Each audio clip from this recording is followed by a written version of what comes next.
আসসালামাইকুম। আমি Mohammad Ayub Ali, regional sales manager, Valentech limited. আমরা কৃষি পণ্যের সাথে জড়িত, কৃষি কাজের সাথে জড়িত।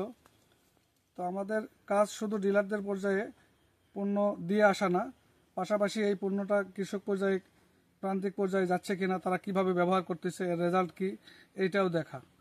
এই সুবাদে আমি একটা ফার্মারের কৃষকের জমিতে আসছি, মালটা বাগানে। এখানে ড্রাগনেরও বাগান আছে ভাইয়ের, এবং পাশাপাশি মালটার বাগান আছে, বিশাল বড় একটা বাগান। উনি আমাদের ভ্যালেন্টেকের প্রোডাক্ট ব্যবহার করে এবং ভালো একটা রেজাল্ট পাইছে, যেটা দেখতেছি এই বাগানে আসার পর।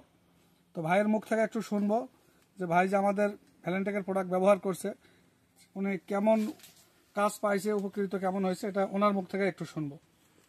ভাই একটু বলেন আমাদের যে ভ্যালেন্টেকের প্রোডাক্ট ব্যবহার করছেন। হ্যাঁ, আমি এখানে আমার এই মালটা বাগানে ভ্যালেন্টেকের জিঙ্ক ব্যবহার করছি, তারপরে ভ্যালেন্টেকের সালফার ব্যবহার করছি, ভ্যালেন্টেকের জিপসাম ব্যবহার করছি। ভ্যালেন্টেকের পণ্য আসলে খুবই ভালো। ভ্যালেন্টেকের পণ্য আমি ব্যবহার করি, তারপর আবার যে কীটনাশকের জন্য এই জায়গায় যে ব্যবহার করছি, ভ্যালেন্টেকের পণ্য খুবই ভালো পণ্য। আমি ব্যবহার করে ভালো সুফল পেয়েছি। আগামীতে আমার এই বাগানে সম্পূর্ণই ভ্যালেন্টেকের পণ্য ব্যবহার করব। এবং আমি বলি আপনারাও ভ্যালেন্টেকের পণ্য ব্যবহার করেন। ভ্যালেন্টেকের পণ্য খুবই ভালো পণ্য। আমার মালটা বাগান এবছর খুবই ভালো। আমি এই ভ্যালেন্টেকের পণ্য ব্যবহার করে উপকৃত হয়েছি, আপনারাও উপকৃত হবেন। ধন্যবাদ ভাইকে। তো আপনারা যারা এই ভিডিওটা দেখবেন, বেশি বেশি শেয়ার করবেন। ইনশাল্লাহ আরও কৃষকদের মাঝে এটা যাবে, আরও অন্যান্য লোকজন এটা দেখবে এবং আমাদের ভ্যালেন্টেকের প্রোডাক্ট তারা ব্যবহার করবে এবং উপকৃত হবে। ধন্যবাদ।